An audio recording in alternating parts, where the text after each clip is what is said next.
ప్రపంచవ్యాప్తంగా ఉన్న హిందువులు అత్యంత ఇష్టపడే పుణ్యక్షేత్రం ప్రస్తుతానికి తిరుమలగానే చెప్పుకోవచ్చు. ఇప్పుడు ఆ లిస్ట్లో అయోధ్య కూడా చేరబోతోంది.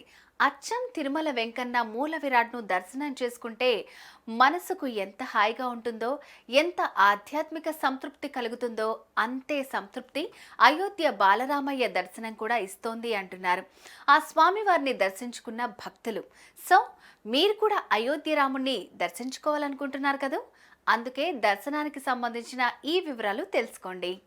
గుండె జబ్బులు, షుగర్, ఫెర్టిలిటీతో బాధపడుతున్నారా? ఆర్ఎన్సి super speciality hospital, Chintal, Quthbullapur. 1500 కోట్ల రూపాయల ఖర్చుతో రూపుదిద్దుకుంటున్న అయోధ్య రామయ్య మందిరం ఇప్పుడు ప్రపంచవ్యాప్తంగా ఉన్న హిందువులనే కాదు, విదేశీయులకు తాము చూడాలనుకునే పుణ్యక్షేత్రాల్లో ఒకటిగా మారిపోయిందని ఓ ఆధ్యాత్మిక సంస్థ చేసిన సర్వేలో వెల్లడైంది. ఇదే క్రమంలో మనందరికీ కూడా జీవితంలో ఒక్కసారైనా ఆ స్వామివారి దర్శనం చేసుకోవాలన్న కోరిక తలెత్తుతుంది. అసలు అయోధ్యలో దర్శనాల తీరు ఎలా ఉంటుంది అన్నది ఒకసారి చర్చిద్దాం.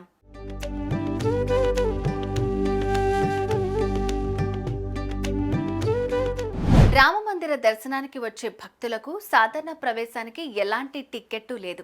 త్వరలో ప్రత్యేక దర్శన టిక్కెట్లు అందుబాటులోకి వచ్చే అవకాశం ఉంటుంది. ఉదయం 7 గంటల నుంచి ఉదయం 11:30 వరకు దర్శనానికి అనుమతిస్తారు. ఆ తర్వాత మధ్యాహ్నం 2 గంటల నుంచి రాత్రి 10 గంటల వరకు అనుమతి ఉంటుంది. బాలరాముడి విగ్రహానికి శృంగార హారతి ఉదయం 6:30 మొదలవుతుంది. ఆ తర్వాత మధ్యాహ్నం 12 గంటలకు భోగి హారతి ఉంటుంది. రాత్రి 7:30 నుంచి సంధ్యా హారతి ఉంటుంది.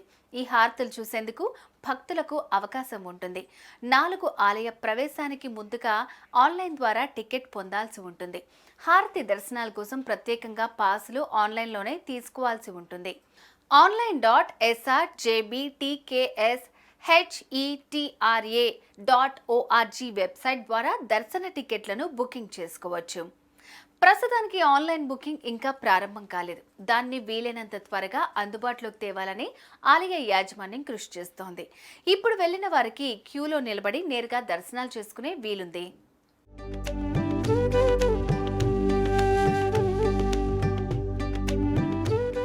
అయోధ్య క్షేత్రానికి ఇప్పటికే దేశంలోని ప్రధాన నగరాల నుంచి బస్సులు, రైళ్లు, విమాన సౌకర్యం ఉంది.